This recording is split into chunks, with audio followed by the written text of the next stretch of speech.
चलिए बच्चों, एक बार फिर से फ्यूचर पॉइंट कोचिंग में आप लोगों के लिए हम लेकर आए हैं रीजनिंग घड़ी का जो है पार्ट 2 लेकर के आए हैं। इसके पिछले वीडियो में आपको रीजनिंग घड़ी के विषय में आपको 2 टाइप के क्वेश्चन बताए गए थे।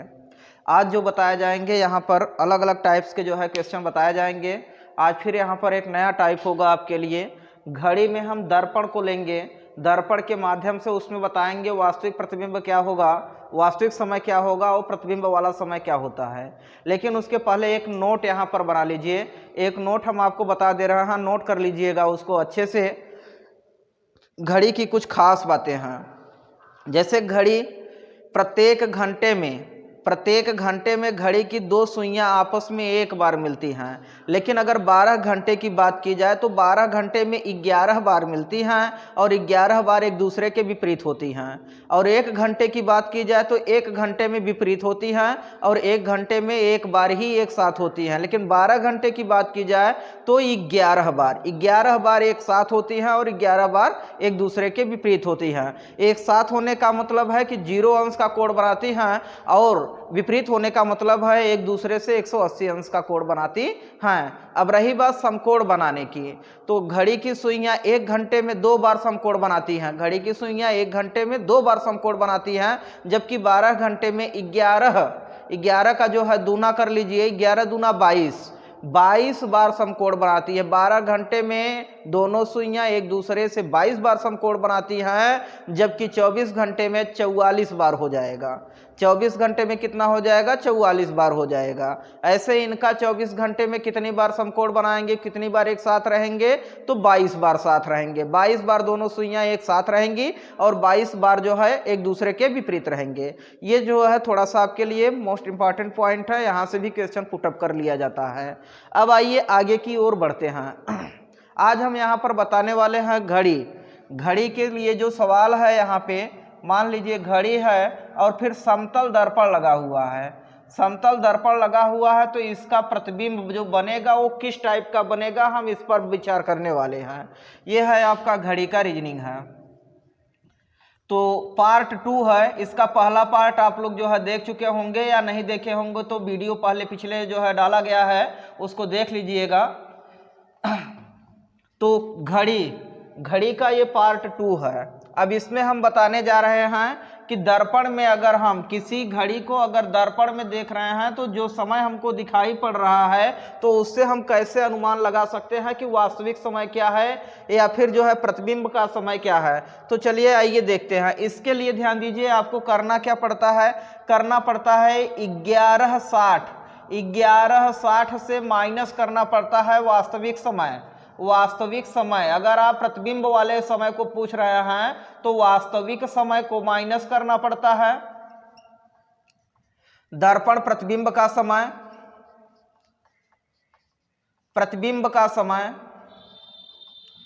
प्रतिबिंब का जो समय होगा वह 11 - 60 माइनस जो है वास्तविक समय हो जाएगा। इस पर चलिए एक एग्जाम्पल ले लेते हैं। ध्यान दीजिए, जैसे कहा जाए कि किसी घड़ी में 4:20 हो रहा है। कितना हो रहा है? 4:20 हो रहा है। तो उसका दर्पण प्रतिबिंब क्या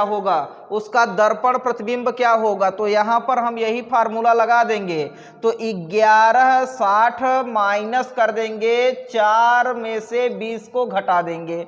ध्यान दीजिएगा, 1160 से हमने 4:20 को माइनस करना है। तो 60 मिनट है, 60 मिनट में से 20 मिनट माइनस करेंगे तो कितना बचेगा?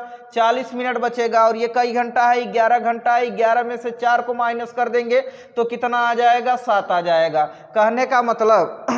कहने का मतलब जब घड़ी में वास्तविक समय जो है 4:20 हो रहा होगा तो वह दर्पण में 7:40 दिखाएगा। एक बार फिर से देख लीजिए, घड़ी में अगर वास्तविक समय 4:20 हो रहा होगा तो वह वास्तविक समय का प्रतिबिंब जो दिखाएगा दर्पण में 7:40 दिखाएगा। तो सेम प्रोसेस इसी तरीके से आपका एक और होता है। अभी तो प्रतिबिंब का समय, कभी काल आपको प्रतिबिंब का समय दे करके वास्तविक समय पूछा जाता है।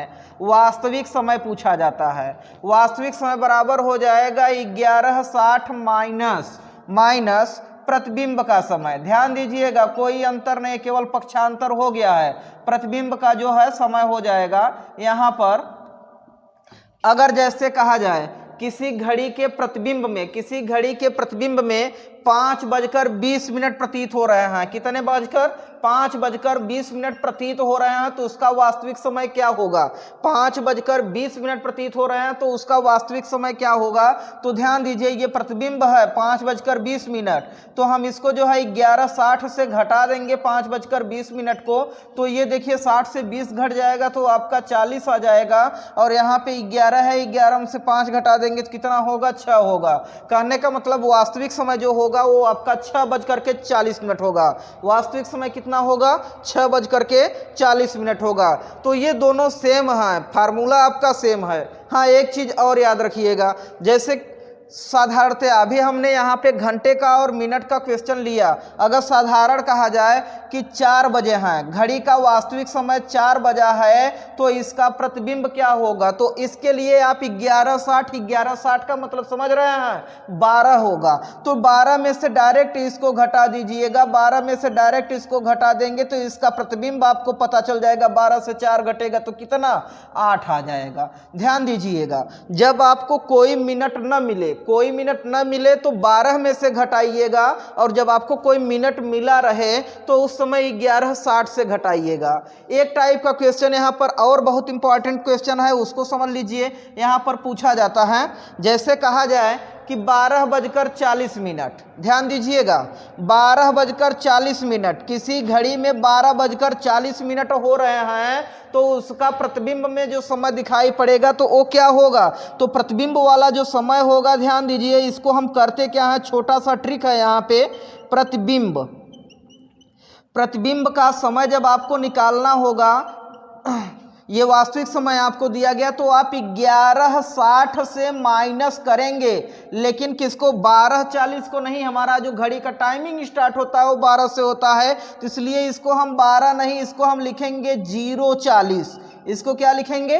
0:40। बचपन में आप लोगों ने हाथ में जो है वो टप टुप वाला करने वाला जो घड़ी होता था उसको देखा होगा, तो उसमें जो है 12:40 को तो 00:40 लिखता है, तो वही माइंड में रख लीजिए। वही माइंड में रख करके 12:40 अगर कर रहा है, केवल यह तभी लागू होगा जब 12 बज के कहेगा, तभी यहाँ 0 किया जाएगा।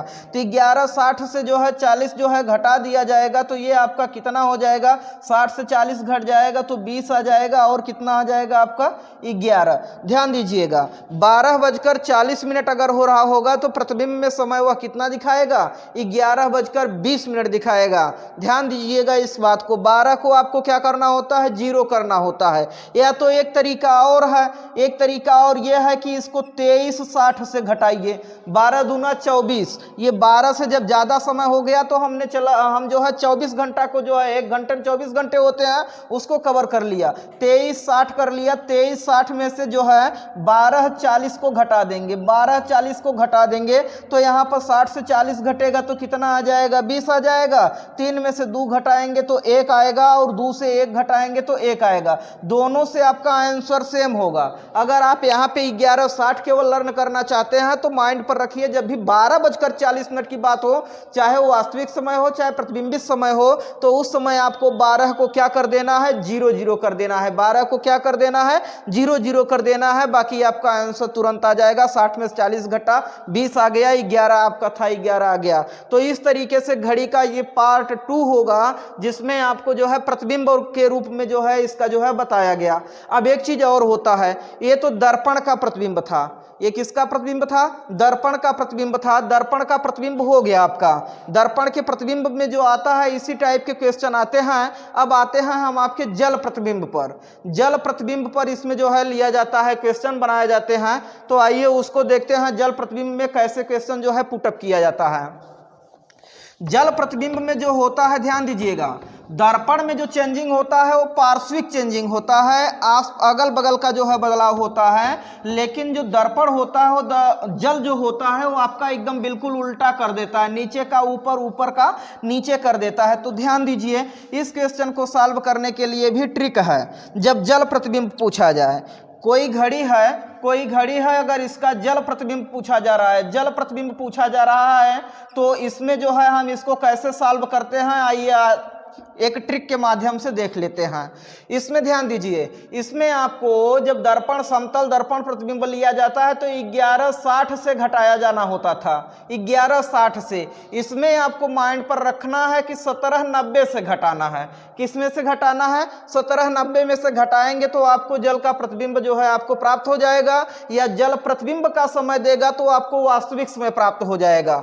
एक बार जो है आपको 1160 याद करना है समतल दर्पण के लिए, और जल प्रतिबिंब के लिए आपको याद करना है 1790। ध्यान दीजिए, जैसे कोई वास्तविक समय है, कोई वास्तविक समय आपको दे दिया जा रहा है, मान लो वास्तविक समय आपको 4:20 दर्शा रहा है, 4:20 दर्शा रहा है तो इसका जल प्रतिबिंब क्या होगा? ध्यान दीजिएगा, जल जस्ट उल्टा कर देता है। ये हिस्सा अगर ऐसे है तो यहाँ पर इसका प्रतिबिंब इस तरीके से बन जाता है।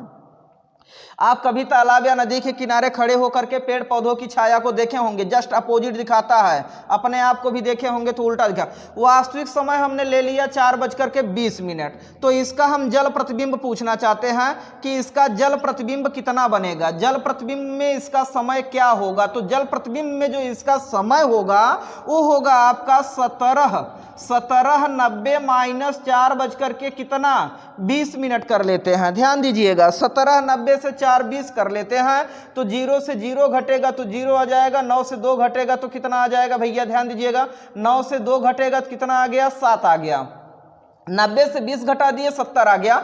तो 17 में से अब 4 घटा दीजिए, 17 में से 4 घटाएंगे तो क्या होगा? ध्यान दीजिएगा, 17 में से 4 घटेगा आपका कितना आ जाएगा? 13 आ जाएगा। तो 13:70 अर्थात 13 और 1 इधर और आ जाएगा, 13 और 1 इधर और आ जाएगा, 14 हो जाएगा। तो 14 बज करके जो है 60 10 70, 14 बज करके 10 मिनट, और 14 को हम क्या कहते हैं? 2 बज करके 10 मिनट। ध्यान दीजिए, तो उस समय घड़ी में जो बजेगा वो क्या बजेगा? 2 बज करके 10 मिनट होगा। इस तरीके से हम जल प्रतिबिंब निकालते हैं। जल प्रतिबिंब के लिए हम 1790 लेकर के उसमें से जो समय वास्तविक दिया जाता है उसको घटा देते हैं, या वास्तविक समय पूछा जाए और जल प्रतिबिंब दिया गया हो तो उसको रख करके भी हम सॉल्व कर लेते हैं। तो ऐसा जो है करके आप निश्चित रूप से परीक्षा में एक अच्छा जो है अंक प्राप्त कर सकते हैं, एक अच्छा क्वेश्चन जो है सॉल्व कर सकते हैं मात्र 2 ट्रिक की सहायता से, एक 1160, एक 1790। 1790 से जो है आप इसको सॉल्व कर सकते हैं। 1790 को अगर आप और कन्वर्ट करना चाहते हैं तो इसको लिख सकते हैं, 90 है तो 90 को जो है आप कन्वर्ट कर सकते हैं, 60 इसमें से चला जाएगा तो 1 घंटा हो जाएगा, वो आपका 18 हो जाएगा, और यहाँ पे कितना हो जाएगा आपका? 60 30 90, 18 30, 18 30 कर देंगे तब पर भी यही आ जाएगा। देख लो, 18 30, 30 से 20 घटा देंगे तो 10 आ जाएगा, फिर 18 में से 4 घटा दिए कितना आ गया? 14 आ गया। 18 30 आप तो याद रखिए, या तो फिर 1790 याद रखिए। इससे अगर आप माइनस करते हैं तो आपका जो है जल प्रतिबिंब आपको आ जाएगा।